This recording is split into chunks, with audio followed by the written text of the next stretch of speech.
Hello and welcome to this video on quality management. In this video we're going to be looking at what is meant by quality control, assurance circles and total quality management. Secondly, the importance of continuous improvement, and lastly, how a business might gain a competitive advantage through having quality products. Several items and key terms in this video are in bold, and those are the ones it's important you take down in your notes.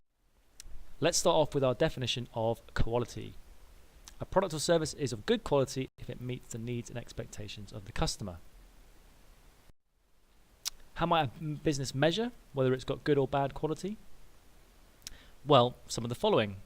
They might look at customer service ratings. If they've got a good rating, they've got a quality performance. They might look at the number of products that are being returned. They might look at the number of defective products that they're producing, products that aren't fit for sale. They might do surveys of the market. Ultimately, a business that has good quality, you'd expect it to show in a decent profit margin. How might a business improve its quality? Well, a better understanding of customers' expectations will better enable them to meet their customers' needs. Training and motivating their employees should raise standards. Using technology might eliminate mistakes that workers might make. Working closely with suppliers might ensure good quality raw materials. Using different systems might help improve quality, such as control, assurance circles and TQM. And we're going to look at the first two next. So two main approaches to quality management involve quality control and quality assurance, and it's important we distinguish between these two. Quality control is a system based on inspection at the end of the process to remove any defective products, whereas assurance is making sure that the processes during production have good quality, so that quality is built in to the products and we don't need to remove the defective ones at the end. So quality control is the checking of a good or service before it is delivered to a customer, i.e. at the end of the process. Again, an important definition to take down. Normally this relies on inspecting the products at the end of the manufacturing process. So for example, if a head chef inspects a meal on a plate before it leaves the kitchen to go to the customer, that would be an example of a quality control approach. If a quality inspector tests a product at the end of a production line, that too would be a quality control approach. If a supervisor records and listens into a phone conversation at a call center, again, it's been produced, the service has been delivered to the customer, and they're checking it at the end. What are the pros and cons of this approach? Well, the main advantages: it can stop faulty products reaching the customer, which helps ensure quality. The inspector takes responsibility. There's a clear responsibility for who's in charge of making sure the products are of good quality. Some disadvantages: well, the workers, the people who are producing the products, might not feel they have as much responsibility for overall levels of quality. And as you might have already thought of, the problems are already identified at the end of the process. So the waste levels may be high. You might have lots of defective products at the end and you're only spotting them at the last minute. An alternative approach is to introduce a method of quality assurance.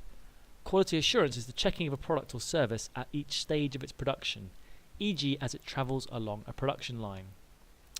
And this relies upon self-checking, so each stage the operatives are checking the work that they're doing. So for example, going back to our nightmare kitchen, a sauce chef might taste the sauce before passing it to the next chef who's in charge of the dish. Or similarly, on a car production line such as Toyota, each operative might check their stage of the process or component before passing it to the next, treating the next stage along like a customer. The pros and cons of this approach: well, you can spot any faults early, which will save resources and waste.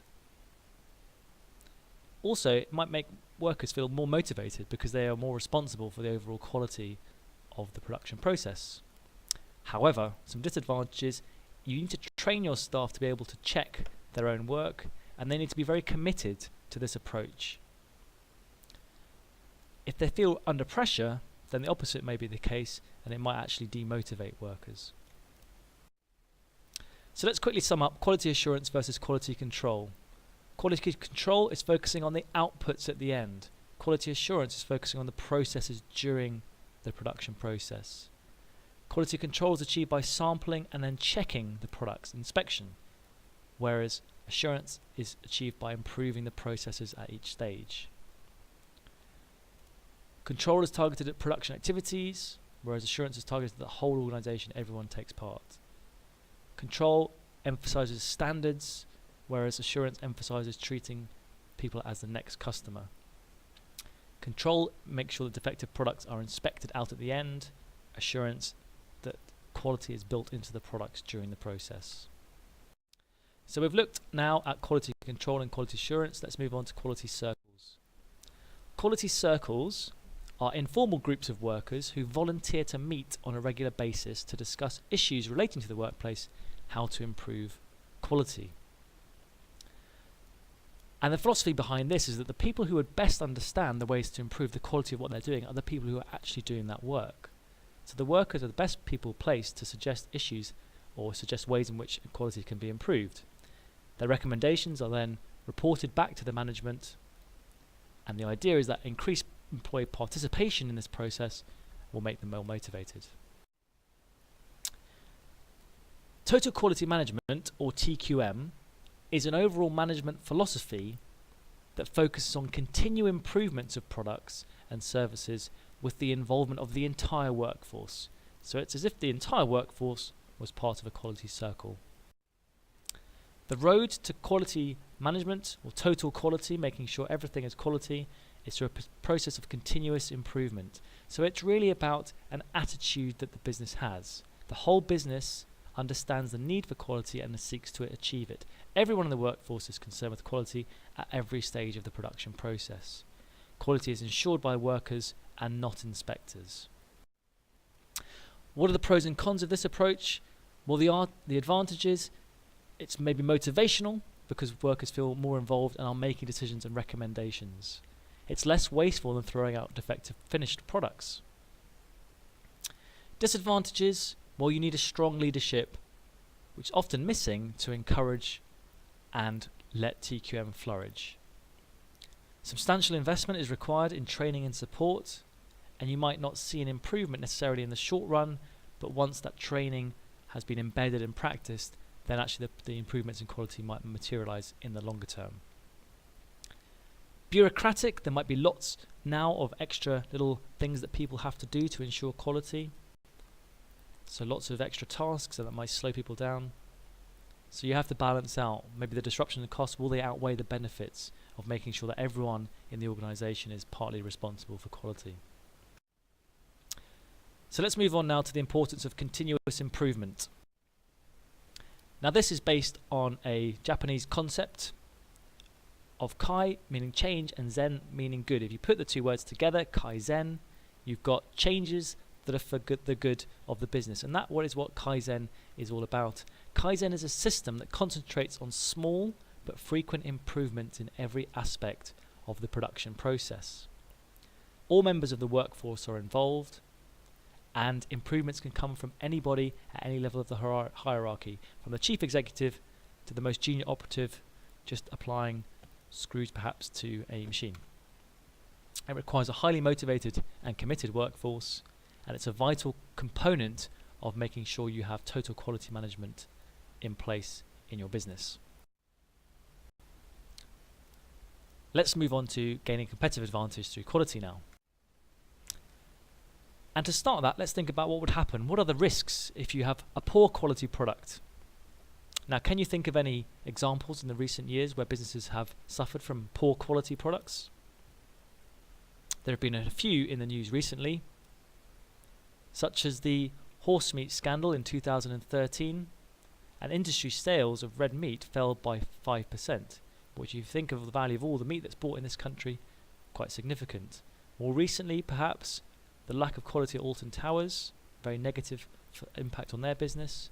The PPI mis-selling scandal.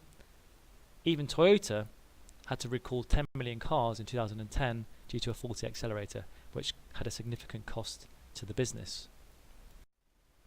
So why is quality so important in business? Well, markets are highly competitive. Customers are knowledgeable, demanding, prepared to complain about poor quality, and increasingly these days able to share information about poor quality via Twitter and Facebook. If a business can develop a reputation for high quality, then it may be able to create a competitive advantage over its competitors. It's more likely to attract customers and have higher demand. What are the benefits of having greater quality? Repeat purchases, customer recommendations, so you don't have to do as much marketing, you get more customer loyalty, more customer satisfaction, and all these things can feed off each other. Can you think of any businesses that use quality as a source of a competitive advantage? How about this one? Or this one? Maybe this one? That one? Or what do you think of this one? These might be examples of businesses who use their quality to give them a competitive advantage over their rivals. Their reputation attracts customers and maintains brand loyalty. Quality is not just about the product though. If you think about it, it's the whole customer experience, the whole buying process, the reliability of the product, often the after-sales service, or even the cost of ownership. So quality is very closely linked with customer service. If you think about how you might judge the quality of a restaurant meal, it's not just the food alone, it'll be the service, the ambience, but of course the food as well. Now a lot of people assume that if you have good quality, then you have to have a high price. But that's not necessarily 100% true. You can think of perhaps examples that you would say are reasonable quality, but at a low price point. Perhaps this one, or this one. What about this one? Maybe this one, or about that one. So in this video we've looked at what is meant by quality, control, assurance, circles and TQM. We've looked at the importance of continuous improvement through Kaizen, and we've looked at gaining a competitive advantage through quality. A reminder, you should have notes on each of these sections, and the bits in bold with the definitions and key terms, the minimum that you should take down. That's all. Thanks very much.